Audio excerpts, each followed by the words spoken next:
easy yung buhay ko actually. Pagod na pagod nga ako, kaya lang laban lang talaga. Alam mo, according to my experience, mahirap din talaga maging may-ari ng isang kainan, lalong-lalo na po kung ikaw lang magmamanis lahat. So, hindi ganun ka-easy para kumita sa diwata ng pera. Kaya lang laban lang para sa tagumpay. Laban lang for the crown. Thank you. And Diwata, bakit mo tinanggap yung endorsement na to? Ano yung pinaniniwala? Actually, hindi naman endorsement ang pinuntahan ko dito. Parang alam ko, gisting lang ako dito. Hindi ako endorser talaga ni Easy Brand. Support lang. Oo, support lang. lang. Hindi po talaga gusto ko lang linawin endorsement. Wala mo naman kami pinag-usapan na gano'n. So, support lang. Kaya ako nandito ngayon. Hindi para... Kasi iba yung endorsement, di ba? Yun yung may mga pinipirmahan ka ng kontrata. Sa akin po, wala po. Support lang, distinct lang dito. So, wala pong endorsement na magagana. Kung sakali naman tatanggapin. Bakit hindi? Bakit hindi? Correct. Di ba?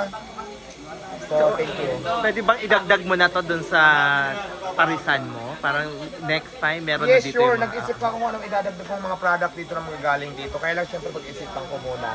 So kung ano yung mga bagay doon sa parisan ko. Yes. So aside sa pares, ano pa yung gusto mo in the future pa na maging business? Ayan, marami.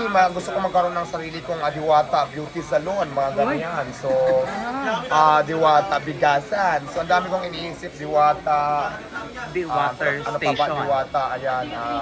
Diwata Gasoline Station. So, mga ganyan. Iniisip ko naman yan, di ba? So, pangarap lang naman. Correct. Kaya lakihan na natin. Go.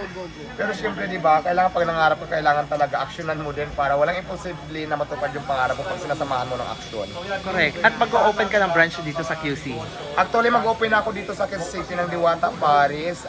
June 2, araw po yun ng linggo, alas 10 ng umaga. Location natin ay Morningstar Street, malapit lang sa Visayas. At nasako po tayo ng Sunville Subdivision sa likod lang po ng New Era University.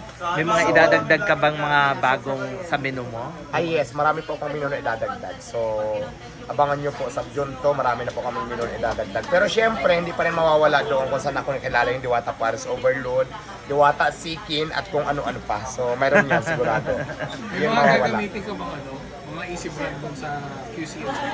Actually, pinaplano ko pa lang kung anong magandang gamitin doon. So, pag-iisipan ko muna kung ano ang bagay doon sa negosyo ko dito na magagaling dito sa SM Brand.